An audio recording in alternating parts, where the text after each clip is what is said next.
તો કેમ છો મિત્રો, નવા વ્લોગમાં તમારું સ્વાગત છે. અને આજના વ્લોગની શરૂઆત થાય છે અહીંથી.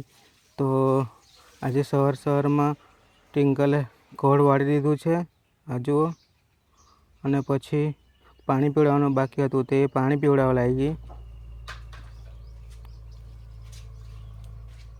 તો જુઓ એ બધા ગાય ભેંસને પાણી પીવડાવી રહી છે.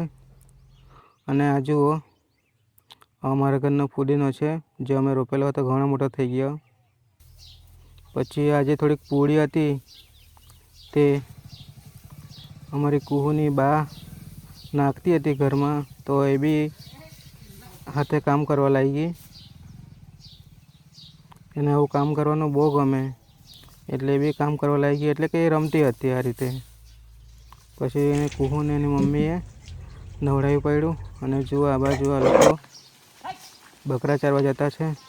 પછી અમે ગયા ખાટા આમળા તોડવા, તો થોડા ખાટા આમળા અમે તોડ્યા.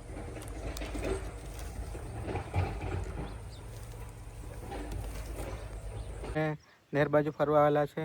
જુઓ આ નેર ફરીથી ચાલુ કરવાના છે. આગળ આપેલું આ પુલ જેવું બનાવેલું છે, વચ્ચે રસ્તો છે. તો જુઓ આ નેર છે એ બંધ હાલતમાં, તો હવે સાફ કરેલી છે જુઓ. અને ઢીંગલી નાહવાની છે. હા, ઢીંગલી નાહવાની છે. દેખો નાહવાની છે ને તું? દેખો અહીંયા પાણીમાં નાહવાની છે ને. ક્યાં છે પાણી, બતાવ ને દીકા. તો જુઓ અહીંયા પાણી છે પણ થોડું જ છે અત્યારે તો ચાલો આગળ. મિત્રો આ જુઓ આ વાંજણી છે, એના ફૂલ આવી ગયા છે. આ તમે જોઈ શકો છો અહીંયા. આ જુઓ આ ચોમાસું શરૂ થાય એટલે પાકવા લાગશે. આ જુઓ એના ફૂલ એકદમ નીચે છે. તો જ્યારે પાકશે ત્યારે અમે એક વિડીયો બનાવીશું એનો. તો જુઓ આગળની તરફ ડેમ છે એટલે અહીંયા પાણી ઊંડું છે, પાણીનું લેવલ વધારે છે એટલે અહીંયા કોઈ નાહવા જતું નથી. દેખો નહીં નાહવા જવાય હે ને? ના પપ્પા નહીં. ના ના નહીં નહીં જવાય દીકા, તો બહુ ઊંડું પાણી. દેખો આ બાજુ, દેખો આજો.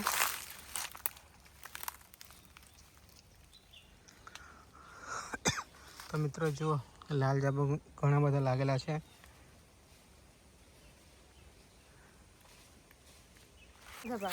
પછી અમે સુંદર મજાના વાતાવરણમાં ગયા, ત્યાં થોડાક ફોટા પાડ્યા.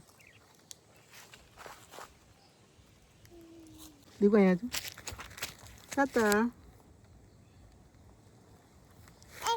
તો મિત્રો જો આ રીતે બધી જુવાર બચાવીને રાખેલી છે, કેમ કે ચકલા બહુ આવે. તો આ મોટી જાળી છે અને એની અંદર મચ્છરદાની છે. બીજું આ જુઓ આ શું છે, તો જુઓ આ એક બીજી જુવાર છે, લાલ જેવી દેખાતી છે. એવી એક દેશી જાત છે.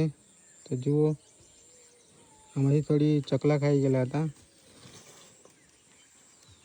પણ આટલી બચાવીને રાખી છે. મિત્રો અમે બપોરે ફરવા આવેલા હતા, તો અમારી ઢીંગલી એરપોર્ટ્સ ખિસ્સામાં મૂકી રાખેલા હતા. તો એક એરપોર્ટ્સ ખિસ્સામાં જોવા મળ્યું અને બીજું જોયું તો મળે જ નહીં. એને પૂછ્યું તેને તો ખબર નહીં, એટલે પછી મેં શોધવા આવ્યો. તો જુઓ મને અહીંયા જોવા મળી ગયું. આ જુઓ આ ઉપર કોઈ પગ બી મૂકેલો છે પણ આ રીતના હતું, તો કોઈને ખબર નહીં પડી. તો મિત્રો બહુ મોંઘું છે એરપોર્ટ, પણ મળી ગયું. ચાલ સારું થયું.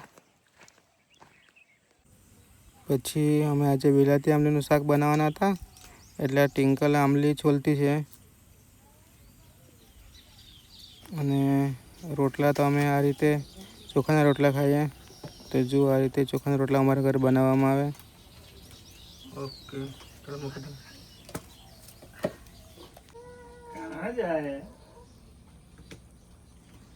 તો જુઓ મસ્ત મજાનું વિલાતી આંબલીનું શાક બની ગયું છે. તો જોઈને જ ખાવાનું મન થયા કરે. તો પછી અમે ખાઈ લીધું. તો મિત્રો આજના વ્લોગમાં બસ આટલું જ. મળીએ બીજા વ્લોગમાં.